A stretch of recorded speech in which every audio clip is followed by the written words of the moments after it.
Welcome back to our 2020 updates. Today we're updating Chapter 6, Drug Testing and Injury Grievance Issues. We have our usual guests with us. Thanks for being here. We're going to scroll through an update on our PowerPoint here. And just remember, keep in mind that Section 301 of the Labor Management Relations Act is going to govern a lot of what's happening here. And that's the federal preemption statute that we saw in Chapter 1 under Commissioner's authority. So a lot of attempts to get out from under the CBA, but the general thread that we're going to be seeing throughout these cases is ultimately final binding arbitration is going to be the court of last resort under the CBA, as long as the CBA has to be interpreted, or if there's a claim or a grievance made under the CBA, that's where it's going to be resolved in final binding arbitration through the grievance procedures outlined in each of the three major leagues. So with that, we have some updates though, and I'm going to turn to Ryan here on this very interesting attempt to get outside the CBA. Trace Barrera has tried to file a suit like A-Rod, which we talk about is very unsuccessful in the book. Another attempt to get out from under the CBA. Again, the CBA cheat sheet can tell us and shows us as updated what is and isn't permissible, but this is worth a look because some of the claims being made here about junk science, Ryan, and all the rest, and under the CBA, we know the player has the burden of proving that the failed test not due to their fault or negligence, must provide objective evidence in support of that now, but he's trying to get outside all that. And what is, start with what is DHCMT and why is there such a big dispute over it? Ongoing mystery, discussion, and legal dispute. Yeah, so DHCMT is, as described by the players, a dinosaur steroid, something of players way back when who would use it for performance enhancement that is not very traditionally used, but 20 or so players from the majors and minor leagues over the last few years have tested positive for it, which seems like an alarmingly high rate and was considered unusual. And these players insist upon their innocence and completely disavow any performance enhancements being used. So it's this classical steroid that MLB has tested for a really long time and has recently seen an uptick in it. And Trace Barrera is really taking it a step forward beyond the usual pleading your innocence and appealing and the grievance procedures, because he insists he never did anything. And he tested positive for approximately 7 picograms, I believe. And to put that in perspective, a picogram is about 1/1 trillionth of a gram. So a very minute amount. And they're arguing that recent science revelations make it known that these can be residual positives, they can be side effects from other things, they are not demonstrative of performance-enhancing drugs. So that leads to a few claims by Trey Barrera of why he should be outside the CBA. The first is that there's no evidence of performance enhancement, and this should not be punished under the CBA because of the unreliable science. So basically, he's arguing to the judge that they're violating their own CBA. This isn't a performance enhancement. I can't be punished for non-performance enhancing, non-prohibited use.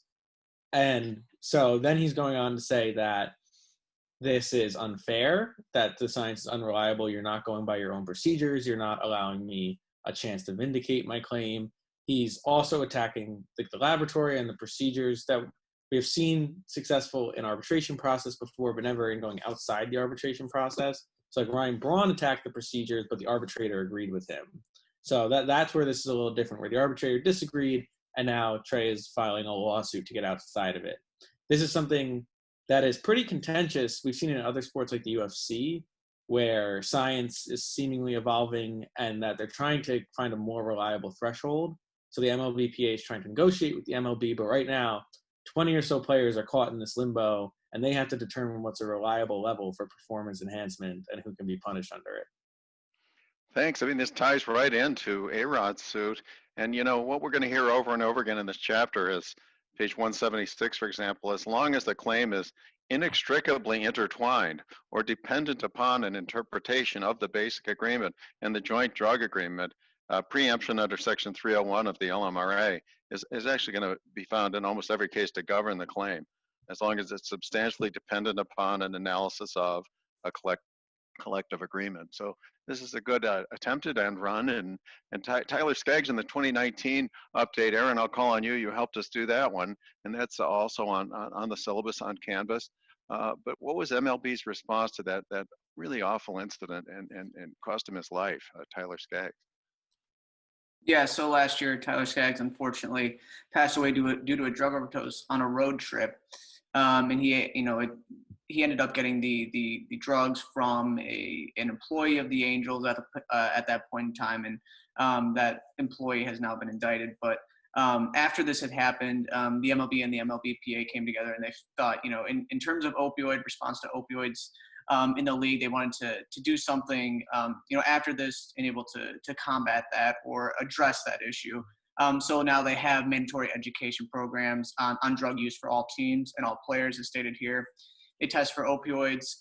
It is now more of a treatment-based program than it is suspension-based and discipline-based, which is kind of a pivot, I think, for Major League Baseball and a lot of sports leagues in that area. And it also, it didn't just address opioids. There's now no longer marijuana testing for minor leaguers. So it is more of I would say, a more forward-thinking policy and policy change that they underwent. So that's kind of the responses to that whole Tyler Skaggs overdose and the events after that. Just real quickly before we continue on to Dent and Evans, in the A-Rod case, you'll see that he actually sued the team doctor as well.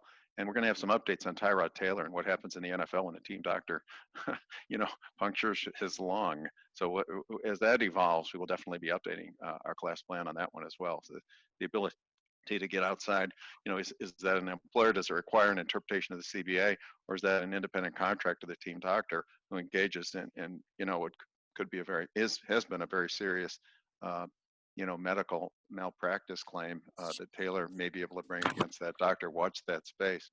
But let's stay with where we are in the book. And, Dent has had, nine lives more so than a cat. And it's summarized over and over again, the painkillers litigation at page 183 and following. Again, we're going to be talking after SARCAPS, which is ultimately, a state court case. Perhaps if there's a state statute is what it teaches us that could survive, but we're going to learn in StarCaps that doesn't really matter at the end of the day. And it's this same interpretation. It's going to be preempted if the claim requires an interpretation of the CBA, right? If it's inextricably intertwined. Here comes Section 301 again in Dent, but Dent has been dismissed twice, but it has come back to life. Perhaps there's no preemption here. The concussion litigation, which we're going to get to, maybe fraud gets around it somehow. Maybe there's some theory. Intentional misrepresentation at page 186 is one of the claims. Who wants to take us through the link that tells us at least some of this painkillers litigation survives, which again also touches on team doctors perhaps acting outside or within the course of their scope and duties, depending on what the team was telling them to administer to the players during the period in question. Yeah, I can take this. So specifically for Dent, since this book was published, there's been a couple different developments. It's been, it went up on appeal after it was dismissed under the Section 301. Then it was revived, came back. Then it was dismissed again under Section 301, revived and came back. And it was kind of on this theory that the NFL was not the ones that were, prescribing all these drugs, or the entity that was actually causing this sort of, addictions and other effects on the player. So every time that it got brought back and revived, it was trying to show that the NFL, was the person. It was giving the plaintiffs the opportunity to show that the NFL was the entity that actually caused this or took action in this case. And, Judge Alsup in Pennsylvania kept saying, still preempted by Section 301. And that seems to be where it keeps going. But it does have this possibility of saying, similar to Evans. I guess Evans was team specifically, but kind of pinning it back on who was the one that was actually providing these drugs and who was, taking the action in this case. But, Section 301 again has been ruling out on this case, and it has multiple times over and over. But that's kind of where Dent is at currently. And Evans is now dead and gone. That's 184 and 185. It was really found to have been time barred. Right. Again, all sorts of different ways to try to get around the inextricably intertwined language requires an interpretation of the CBA and therefore is preempted under Section 301 of the LMRA. It's interesting, the NFLPA actually filed a grievance there on page 186. When the class action claims were preempted, so they ended up being on the other side of Denton Evans in that one. Okay, let's go on to Reggie Bush. This is still the same as in the book, but it shows one way to get outside the CBA. Pretty much the same summary exists before we get to Ryan's. But again, Aaron, maybe we'll stay with you. Why was it not preempted? Why was it not preempted? This is a premises liability claim. I know the NFL fought long and hard to say that this was a CBA claim. It related to an injury. And I think Article 39 of the new CBA would certainly remand this to arbitration, but this precedes Article 39's significant amendments. Right. So why do you think? How to get outside CBA? Why wasn't this preempted? It required an interpretation of the CBA, didn't it? Question mark. The court didn't believe so. So Reggie Bush, after he ran out of bounds, on a play and slipped and fell on what they called the concrete ring of death outside. It was in St. Louis Stadium, I think. Yeah. It was a while ago. And the old Ram Stadium. Mm-hmm. Right. Yeah. Exactly. Old Ram Stadium. Slipped and fell. Tore. Got some significant injury. And so one of the big points in this case was that he did not slip and fall on the field turf itself. It was on, some part of the premises outside of the field turf, which is important to distinguish between this case and Ryan's. So it was read that his lawsuit did not need to interpret the CBA. It was not inextricably intertwined with the CBA because there were no CBA provisions that dealt with, this sort of thing with, the premises outside the playing field, where Ryan's was a bit different in that, he was injured on the playing field. He argued it was a seam in the playing field that he, his foot got caught on. He had a significant injury. And in that case, he claimed similarly that, he sued the team. I think it was the Texans at that point in time, wasn't who he was playing for, but, and claimed that they should be responsible for his injuries. That suit was preempted because there were provisions in the CBA discussing, field surface and safety and things like that. So there's, I think, the point of the distinguishing point between Reggie Bush and D'Amico Ryans. And D'Amico Ryans' case isn't completely dead, but it is in arbitration. So therefore, Section 301 preempted it and pulled it back into the arbitration provisions of the CBA. Yeah, and there we have a summary of it and links to update us on it. And finally, the concussion settlement updates. John Mitzel did a great update for us last year. That'll be one of the optional readings for us to skim through in getting ready for Chris Nowinski's visit. The concussion litigation, the relevant authority at page 189, Article 3, Section 2 of the NFL CBA, waiver of recourse, a lot of the stuff, the motion to dismiss at page 190. And here we go. NFL's first and best argument is always Section 301 of the LMRA preempts the plaintiff's claims. That's at page 190 and following. And you can see some of the prior concussion litigation, Duerson and Maxwell, Corey Stringer being a slightly different case. But, we come right back to now they got past motion and here comes the huge settlement. And that's really what we're focusing on. The NFL decided to settle the case after, plaintiffs were able to get past motion. And now, boy, there's a lot going on here, but the average payout has been much less than anticipated, right? An eligible season is being questioned. That's where the maximum award is. We have the chart in the book, which is still the same chart that's being used to determine, how many seasons and what's the maximum award. But again, in assignments, third parties have now been ruled impermissible to prevent, jeopardy or lenders from taking advantage of players. But in general, how hard a tack is the NFL taking in contesting, each of these claims that go against the huge fund that's been set up, over $1 billion available for settlement of these claims. Again, Aaron, maybe we'll stay with you on that one. I was going to say they're fighting it tooth and nail. They're trying very hard to prevent, payouts on these claims. I think it's you can see they're pulling out of as much as they can out of their bag of tricks to try and prevent payouts here. I mean, I think one piece of it too is specifically that they estimated this to be about $1 billion payout, and then within a couple of years it already reached like almost $750 million. I don't think they expected that. So I think them trying to do as much as they can to prevent payouts under this policy is clearly evident here, and really the main purpose of the main arguments that the NFL are taking under And this. the non-compensable,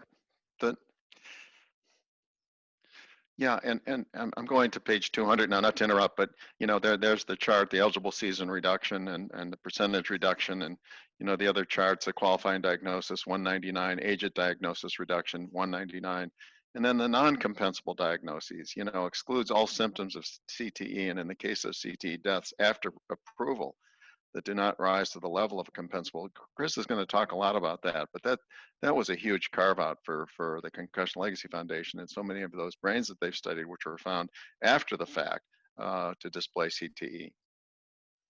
Maybe you just want to comment on that, and then we'll close this one out. Yeah, no, I think that's a big point to it, and that CTE is only diagnosable after death. So that carve out is incredibly important, because CTE, as the Concussion Legacy Foundation and Chris will tell you, has affected so many people. And I think it is a big carve out for the NFL if they don't have to pay anything out for CTE, and maybe eventually down the line there's diagnosis in the living, but again in the settlement it won't be those won't be accounted for. So it is incredibly tough to see.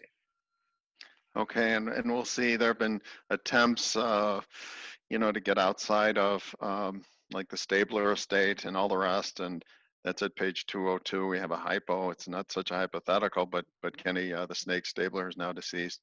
Cookie Gilchrist, page 202. They all tried to get outside of the interpretation of the collective agreement as to injury grievance issues, and were unsuccessful in so doing.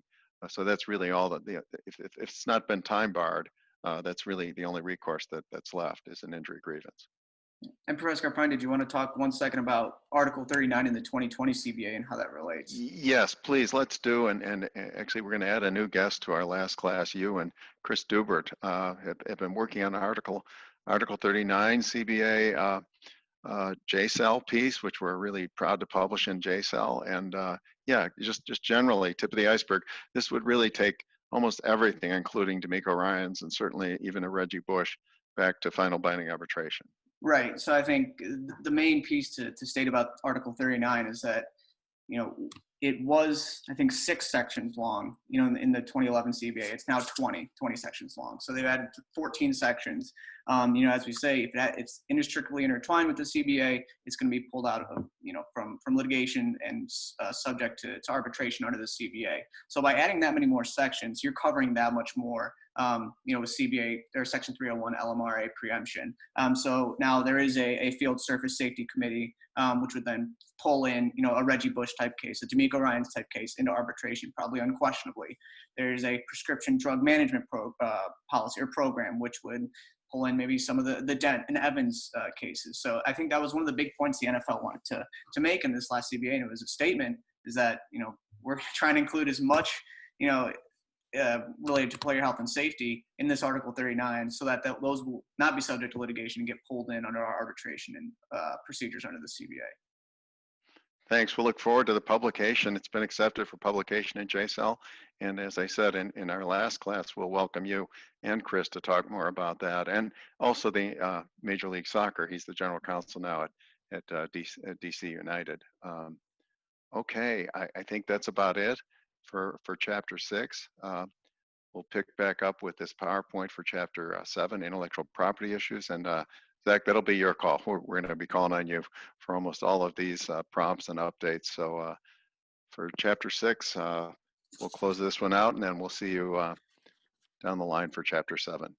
Thank you. Thank you for your attention.